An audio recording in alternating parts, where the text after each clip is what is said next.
Let's bring in Republican Congressman Adam Kinzinger from Illinois. He's currently serving as a deputy Republican whip and is also a member of the House Committee on Foreign Affairs. And Congressman, you and I have talked before about legislation that you've put forth pushing against interference by Russia, so I'm familiar with some of that. But this is different. This takes it to a new level. Where are we? Well, so look, I think there's a lot of questions in this administration in terms of where we're going to go with Russia. I thought the president's words in the interview yesterday were very unfortunate, but I think his actions as president have actually been pretty good. You know, you saw Nikki Haley reaffirm America's commitments to sanctions as long as Russia occupies Crimea. They've reopened the front in Ukraine. They still occupy Georgia. So I think the actions coming out of the administration between that, getting tougher on Iran, and making clear that we're not going to allow them to bully around their neighbors, I think has been very good. It's things like yesterday where you look at and say, okay, what are you trying to say in that? Maybe is there a better way you can put it? Because it's really unfortunate to try to seemingly put the United States on the same moral equivalency as a very, very reprehensible regime in Russia. You know, I always try to dial everything back to what the American public may think and may see and what their expectations are. And I don't know that they really calculate as much we do within the words as they do the actions. I think that's really, and if you look at November 8th, you would certainly think that. Right? I mean, they were looking to see who would do what. Carrot and stick. Is it possible, because you mentioned Nikki Haley at the UN, is it possible that the president is seeing kind of like a Gestalt view saying, carrot and stick, you be the stick, I'll be the carrot? Yeah, it's possible. I'm just not sure that the president should be playing the role of that kind of carrot saying that kind of word. Now, again, I have no problem with that says we want to try to discover if we can have areas we can work together with the Russians. Each administration in the past, you know, whether it was Obama or Bush, tried to do the same. Both have failed. But it's one thing to say we want to find areas we can work together, maybe in cooperating in the war on terror. And so I'm hoping that, you know, as I've seen this foreign policy of this administration come out, it seems to be in line with what I think would be a strong kind of Republican American first foreign policy. Of course, you're going to have many on the left that are hysteric anytime the president says or does anything, and including taking a strong stand up against Iran.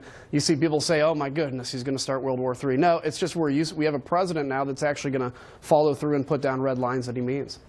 All right, so I think this is fair to ask, since we've seen so much blowback publicly. Is there room for leaders in the party to maybe have a quiet moment with the president rather than holding news conferences and stepping up to microphones and saying where they are? Or is that what is supposed to happen?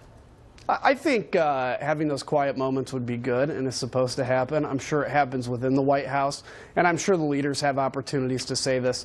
Sometimes, though, something like the comment yesterday was big enough that a lot of people are going to be asked to address it. But I think, look, there's a lot of hysteria around this. I think what we're seeing in foreign policy from this administration is actually shaping up to be pretty good. And it's only been a couple of weeks. We've got a lot of real estate in front of us, too. Yeah, it's funny you say that, because to the Washington Times today, Mitt Romney actually said that Trump is off to a very strong start, and he specifically points to his executive orders, which decidedly have dealt with issues of foreign policy in terms of the immigration, so on and so forth. And he also says he's good at keeping his promises that he made along the way. The reason I ask you about those quiet conversations is because if Russia or anybody else is looking at this country and they see us having this dialogue back and forth, is that helpful?